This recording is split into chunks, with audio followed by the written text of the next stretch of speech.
It's time to eat. What are you hungry for? Sit down and get ready to consume an abundance of fantasy football knowledge from Ross Tucker and Joe Dolan. Feed me now. I'm starving. On the Fantasy Feast Eatin' Podcast.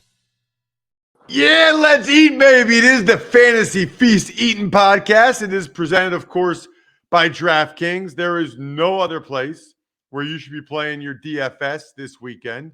It's also the show that's so nice we do it twice every week. Wednesday mornings, we record 2 episodes, try to make them both bite-sized for you, 30 minutes or so or less. First one usually ends up being a little longer. Second one a little shorter. They might be exactly even, actually, this week, which will be interesting. I'm at Ross Tucker NFL. We are at Ross Tucker Pod. No matter what social media platform you're on, other than MySpace, we are there. Facebook, Twitter, Instagram, TikTok. We've got a handle. We've got the highlight clips of this show and others. You can, of course, always watch us on YouTube if you'd like. YouTube.com/Ross Tucker NFL. He's the star of the show, Joe Dolan, the master of all he oversees at fantasypoints.com, where you can, should, and hopefully do use the code 22FEAST to get discounts on top of discounts, which is always amazing. We will dive right into it, Joe, with the Giants at the Eagles. By the point spread at this point, Joe, there seems to be a belief that Jalen Hurts and for the Eagles will play, but that the Giants will not play their starters. Yeah, and that's exactly what I expect. Listen to this quote from Brian Dable on Monday when asked about playing his starters. I'd say we'll talk about it and do what's best for the team. So it's early Monday. This was Monday. We'll go out there and try to have a good week of practice, prepare like we normally do, and decide what we want to do relative to who's playing, who's not playing. Whatever we think is best for our team, that's what we'll end up doing. Does that sound like a guy who's going balls to the wall to win this game? No, but maybe it's a Jedi mind trick. It could be. But I also think Brian Dable's a reasonable person. They are locked into the 6th seed. That is virtually a guarantee that they'll be playing the Minnesota Vikings, who are licking their wounds right now. All year long, people, the Vikings are frauds. The Giants almost beat the Vikings. Took a 61-yard field goal for them to lose. I think the Giants, based on where they're at, probably feel pretty good about their chances to go into Minnesota and win that football game. Brian Dable also knows that the Giants have been one of the most injured teams in the league this year. I think cooler heads will prevail, and I think the Giants are going to rest their starters. Maybe Saquon Barkley and Daniel Jones play a series or 2. The thing is, this point spread opened at like 13 and a half, and it's still at 14. So there hasn't even been some buyback here on the Giants. Maybe at 14 there will be, because like you can also get into a scenario, the Eagles just built a 4-touchdown lead on the Giants backups, and they're going to pull Jalen Hurts. And so that, I guess that could happen as well. The Eagles are definitely going to play Hurts in this game, is my read. Nick Sirianni said, he was close last week. And Gardner Minshew was atrocious against the Saints. I mean, Ross, he was. Look, I do not think Gardner Minshew was the reason they lost to the Cowboys. He was the reason they lost to the Saints. I'm sure you watched it, but there was 2 weeks ago, Gardner Minshew, he could get a contract this offseason. A team who thinks like, we need a guy like that. And then against the Saints, he's throwing off his back foot. There's a frenetic energy to his game, whether he's playing well or poorly. And when you watch Gardner Minshew, you just get opposite vibes of what Jalen Hurts gives the Eagles. Hurts has this calmness to him. And I think that's kind of affected the Eagles the last couple weeks. Just like the demeanor of Minshew, not to knock Minshew, but like I think Hurts' impact, not just as a player, of course, but also somebody as a leader. I think that showed up in these last 2 games. Uncharacteristic turnovers in the Cowboys game. And then, of course, Minshew with the terrible pick 6 against the Saints when the defense holds them scoreless in the second half. I think Jalen Hurts is going to play in this game. I think the Eagles are going to play their guys in this game. I expect the Eagles to be very popular for DFS because they have all the motivation in the world and the Giants have none. The Cowboys are at the Commanders. The Commanders are going to start Taylor Heineke reportedly, Joe. And also they're going to play Sam Howell in this game. HB Heineke, Hospital Ball Heineke. That's John Hansen's nickname for him. And I love HB Heineke because he sounds like a 19th century oil baron. So I call him HB Heineke, and old HB getting benched might have cost Ron Rivera his job. Because if he rolls with Heineke and Heineke plays poorly, they can at least say, you know what, Heineke, he got us on this winning streak. It put us in the position, and we stuck with it, and it didn't work out. And then they go to Wentz, and Wentz was a disaster in that game. And now my question is, what is Carson Wentz doing next year? Like, is he going to be a backup somewhere? He's kind of made that clear that that's not in his DNA. So who's going to sign him? That was a disaster performance for Carson Wentz. It cost the Commanders. And by the way, Dallas is a 6.5-point favorite in this game, because Dallas does still have a chance to win, obviously, the NFC East if the Eagles lose to the Giants. Now, there is something here that is notable. The Cowboys could scoreboard watch. And although they always put these games that have correlations together in the same time slots, not always. Seahawks, Lions. Yep. We'll get to that. Not always. But so they often put those games together. The Eagles are 14-point favorites. If the Giants rest their starters and the Eagles are up 3 touchdowns at halftime, the Cowboys could choose to call off the dogs. So maybe you're a little careful, especially with a guy like Tony Pollard, who didn't play last week because he was hurt. Probably would have played if it was a playoff game, but he didn't play last week. They got a good performance from that Malik Davis in his stead. So just keep an eye on that from the Cowboys. But the Commanders, this point spread's actually gone up because of the reason you said. They're going to get a look at Sam Howell. They're going to be in evaluation mode for a lot of this game to see if Sam Howell can be part of their future, because they know Carson Wentz is not. Chargers are at the Broncos. Broncos have this new thing where they play well but then lose anyway in some of these games. Chargers, you know what? They have not chargered the last few weeks. Give them credit. The Titans game, the Colts game, the Rams game, they're just playing well. Chargers, right. They've won 5 of their last 6 games. They're the number 5 seed, but they can slide to the 6th seed with a loss and a Ravens win.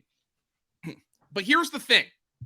So let's examine motivation. And I don't know if NFL teams like to pick opponents, but you would think the best thing is to play be the 5 seed to play the AFC South champion, whether that's Jacksonville or Tennessee. But Jacksonville walloped the Chargers earlier this year. And you can make the argument that if the Ravens win this week, which I don't think they will, but if they do, then being the 6th seed is advantageous, because the Ravens have been dog dirt the last month plus without Lamar Jackson. And heck, even before that, I was complaining about Lamar Jackson's fantasy output on this program because their offense isn't very talented. So the Chargers have murky motivations in this game. They are the number 5 seed. They're probably going to be the number 5 seed, but they could slide to the 6th. And you can make the argument that being the 6th seed is a better outcome for them. So I think they'll play their starters. They could pull guys. The Broncos could play spoiler, but they've got a bunch of injured guys. The Chargers could rest some injured guys. Bosa might not play in this game, for instance. So this is one of those murky games, but the Chargers are 3-point road favorites. So that suggests that the markets think they're going to play their starters for at least part of this game. Interesting. Broncos? I have no interest in this team. Wilson was all right. Albert O scores a touchdown. Maybe you have more interest in a guy like Sutton or Judy, who caught 7 passes in that game. If it comes out the Chargers are going to rest some of their starters like Joey Bosa, but we know the Broncos have been a terrible fantasy team all year. Has not been good. No. The Rams are at the Seahawks. I got to tell you, Joe, I don't know if you've been paying attention. Cam Akers actually looks awesome He the looks last great. few weeks. He looks great. He's motivated because, like, remember, this is a guy who was put in the doghouse, and then he was injured, and then he was in the doghouse again, and then all this crap's happening. He looks really good. So he's got the motivation to say, hey, I'm your back next year. And I'm glad he looks great. A little too late for fantasy for a lot of people, but he does look great. Baker Mayfield, he's motivated. He's playing for a job. And I honestly think Baker's looked pretty good at points here with the Rams. He's just not throwing to anybody. I mean, Van Jefferson and Tyler Higbee are his best receivers. Tutu Atwell, I mean, given the circumstances, I actually think he's taken to McVay's coaching. But again, he's motivated. Whether he's back in LA next year as a solid backup to Matthew Stafford, who obviously has injury issues, or he's playing somewhere else, he wants to put good tape out there. So the Rams are motivated. There's that is 100% for sure. But on the flip side, the Seahawks are exceptionally motivated because they need to win to make the playoffs. And I think that is obviously they're the number 7 seed with a win and a Packers loss on Sunday Night Football, which obviously we're going to get to because that is a bizarre ass game. I think what the NFL did is essentially said, we don't have the perfect Sunday night game this week. So we're going to pick Packers-Lions because the Lions could be playing for a play. That could be a game where both teams are playing for a playoff spot, or the Lions at least have the motivation to knock the Packers out of the playoffs. And Dan Campbell probably will buy into that. But obviously the Seahawks, when you're looking at guys like Geno Smith, DK Metcalf, and Tyler Lockett, who did nothing in that brutal matchup against the Jets last week, they've got an easier go of it this week against the LA Rams, who have injuries all over the field. You would think Geno Smith, DK Metcalf, obviously Kenneth Walker's been running really well. All these guys are live for DFS for fantasy purposes. Speaking of live, Joe, we got a live college football game Monday night, and it'll be an awesome one. TCU, Georgia. Unbelievable. TCU, unbelievable. Download the DraftKings Sportsbook app now. Use code Ross. And if you're a new customer, bet $5 on either team. Doesn't matter, TCU, Georgia. And get $200 in free bets instantly. So that's all you need to do. Use the code Ross at DraftKings Sportsbook. Minimum age and eligibility restrictions apply. You can see the show notes for details. But just bet $5 on either team and win $200 in free bets instantly, which is pretty awesome. Speaking of pretty awesome, you can already go to myfrontpagestory.com to get the greatest Valentine's Day gift ever for somebody. If you haven't already, just knock it out. Just get it out of the way now so you don't have to worry about it later. myfrontpagestory.com. What's the story, Joe, with the Cardinals at the Niners? So the story is the Cardinals are just they're floating on top of the river is what the story is with the Cardinals. They're belly up. I don't see why they would have the motivation to play DeAndre Hopkins in this game unless Kingsbury thinks he's coaching for a job, which he probably is. But what is DeAndre Hopkins' motivation? James Conner got dinged up last week. And the point spread here reflects that. David Blau didn't play all that badly last week, but still they lose to the Falcons. The 49ers have everything to play for. They still have a shot at the number 1 seed. Kyle Shanahan says that he is going to play as if they have a shot for the 1 seed. He said they could get Deebo Samuel and Elijah Mitchell back this week. So it looks like the 49ers are going to play their guys, and that is reflected in the point spread. They are 14-point favorites over the Cardinals. I have no interest in this Arizona team. Maybe you light the torch one more time for DFS because he got 10 targets last week, turning them into 15 yards, of course. But maybe you do that. Just a brutal Arizona team that everything has kind of collapsed on them. Trey McBride, though. How about that? David Blau and Trey McBride with some scout team juice there. That kid looked pretty freaking good. And if I had him in Dynasty, I'd be pretty excited about his future. But this is a game where The 49ers, Brandon Ayuk, George Kittle, obviously Christian McCaffrey. These are the kind of guys who could carry you to a lot of extra dough in Week 18 if you're playing DFS. I expect the 49ers to be a very popular DFS team. Not so much for the Cardinals this week. By the way, if James Conner doesn't play, Corey Clement would be the top back for the Arizona Cardinals this week. Remember Corey Clement, who led the Eagles in receiving in Super Bowl 52. There's a piece of trivia for you. That's amazing. How about the Lions at the Packers, Joe? So, obviously, the Lions could be sitting here with theoretically nothing to play for on Sunday night. The Packers currently control their own destiny. So we know the Packers are going to be playing for everything. It's a cold weather game. A.J. Dillon, has come through in those situations.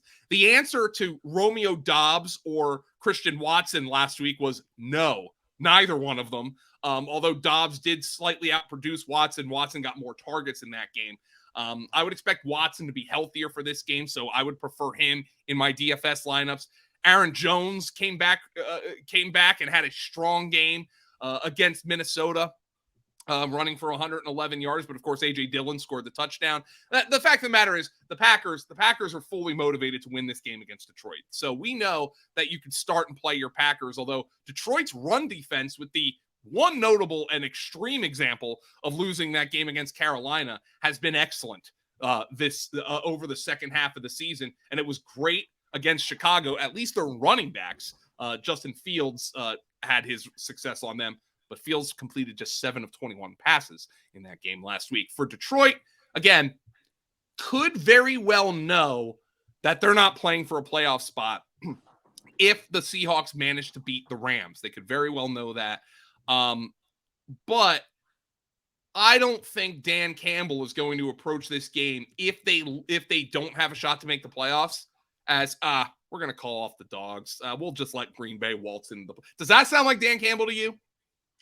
I can already picture his speech before the game. Hey, guys, guess what? We're knocked out. We're not going to the playoffs. Guess what? Neither of these mother effers on the other side of the field. Let's go kick their you-know-what. Yeah, I love it, Ross. And so if I'm the Packers, I mean, this is obviously they're playing for their playoff lives no matter what. But if I'm the Packers, I might almost prefer the Seahawks lose that game. Because at the very least, then the Lions have more pressure on them to come into Lambeau on Sunday night. Man, if the Lions have nothing to play for, I actually think they're more dangerous in this game. So if I'm the Packers, I'm rooting for the Rams because I want the Lions to have something to play for. I want the Lions to be like, oh my God, we could end the playoff drought in Detroit. This could be the team. Jared Goff making his angle to be the Detroit Lions quarterback, which he'll be doing anyway. But still, I mean, I might want them to have the shot to come in here and make the playoffs because I think it'll result maybe in a tighter team. But you are 100% right. If the Detroit Lions have nothing to play for, Dan Campbell's going to get this team fired up. I have no concerns on either side about playing time issues in this game. And I would start my Lions and my Packers as I normally would. Amon-Ra St. Brown obviously was a little disappointing last week with Jared Goff throwing for 3 touchdowns in that game. But he's obviously really back in the mix here. I thought DeAndre Swift looked great in that game. I thought Jamal Williams looked great in that game. I don't know if Justin Jackson's going to be back in the mix, but I obviously, if I'm playing one of these guys for DFS, I would prefer Justin Jackson to not be back in the mix because these guys combined for close to 300 yards from scrimmage in that game against Chicago last week. So the one game we didn't talk about, because I guess they don't have an official kick time for it yet, is Ravens-Bengals, Joe. Yeah. This game is for the, I believe, I know that there's no scenarios from last week. Now, if they declare that game a no contest, this game is for the AFC North. The weird thing here is, and this is what might be why they don't declare it a tie, playing around with the 538 playoff simulator, if they declare this game a tie, then Cincinnati automatically wins the AFC North. So that might be why they're not doing that. So, like, people are like, oh, it's more fair if they declare it a tie. Yeah, but not to the Ravens, because then they don't have a shot to win just based on, like, the playoff scenarios. So if it's declared a no contest, this game will be for the AFC North Championship. So both of these teams will be motivated. Cincinnati still has a shot at the number 1 seed, depending on what happens. I know there's millions of scenarios that can come out in our mind, but we do know that this game is going to be for the AFC North Championship as it stands right now. So, but how is that possible? Because even if wait a minute, you're right. Even if it's a no contest and the Bengals lose, they're 11-5. The Ravens are 11-6 with a win. Yeah, you're 100% right. Huh. So either way, I've talked myself in circles here, Ross. I apologize. We probably shouldn't have talked about this game. That's all right. Let's talk about the players. But fantasy. The Bengals do have a shot at the number 1 seed. They've got a reason to play. The Ravens it's murkier for them because they can't fall. The Ravens are the 6th seed, but can't fall from that spot. We'll see if Lamar Jackson maybe can get some reps in. Maybe not, probably not. This is the question then becomes, all right, for the AFC North, does the NFL decide to resume Buffalo, Cincinnati at some point? And like you said, they might wait to see. If Cincinnati loses this game, they might play it that way to see if Baltimore can win the AFC North. So Baltimore might have some motivation to win the AFC North in the event that they resume Bills and Bengals. So there's the scenario that I just cooked up in my head. So the Ravens' motivations are a little murkier. The Bengals still have an opportunity to climb up to the 1 seed, what have you. I expect the Bengals to play their guys in this game. I expect them to come out and play well. Jamar Chase. The question, I hate talking about this, but like T. Higgins, hey, dude, like it is obviously not your fault. We're going to get you involved in this game. I don't know what the motivations there are. Obviously, with the DeMar Hamlin situation, T. Higgins was the player who was tackled. I don't think anybody with any semblance of a brain is blaming T. Higgins for that situation. But you know what is the Bengals' motivation is to say, hey man, you got to go out there and play. We'll get you the ball. Understand that a complete fluke thing happened. But other than that, other than trying to speculate on what's going through T. Higgins' mind, which is extremely dangerous, I expect the Bengals to come out and play their guys. Ravens? And the Ravens, we'll see if Tyler Huntley starts. Their offense is so bad. I mean, it's Mark Andrews finally came alive. He had 100 of Tyler Huntley's 130 receiving yards. He's the only receiver you can play there. And J.K. Dobbins is the only other guy you can play for fantasy. He is at FG_Dolan. I'm at Ross Tucker NFL. We are at Ross Tucker Pod. And we are done. We're finished. Thanks for listening to the Fantasy Feast podcast. Make sure to also subscribe to the Ross Tucker Football Podcast, Even Money, Business of Sports, and the College Draft. All available at Apple Podcasts, rosstucker.com, or wherever podcasts can be found.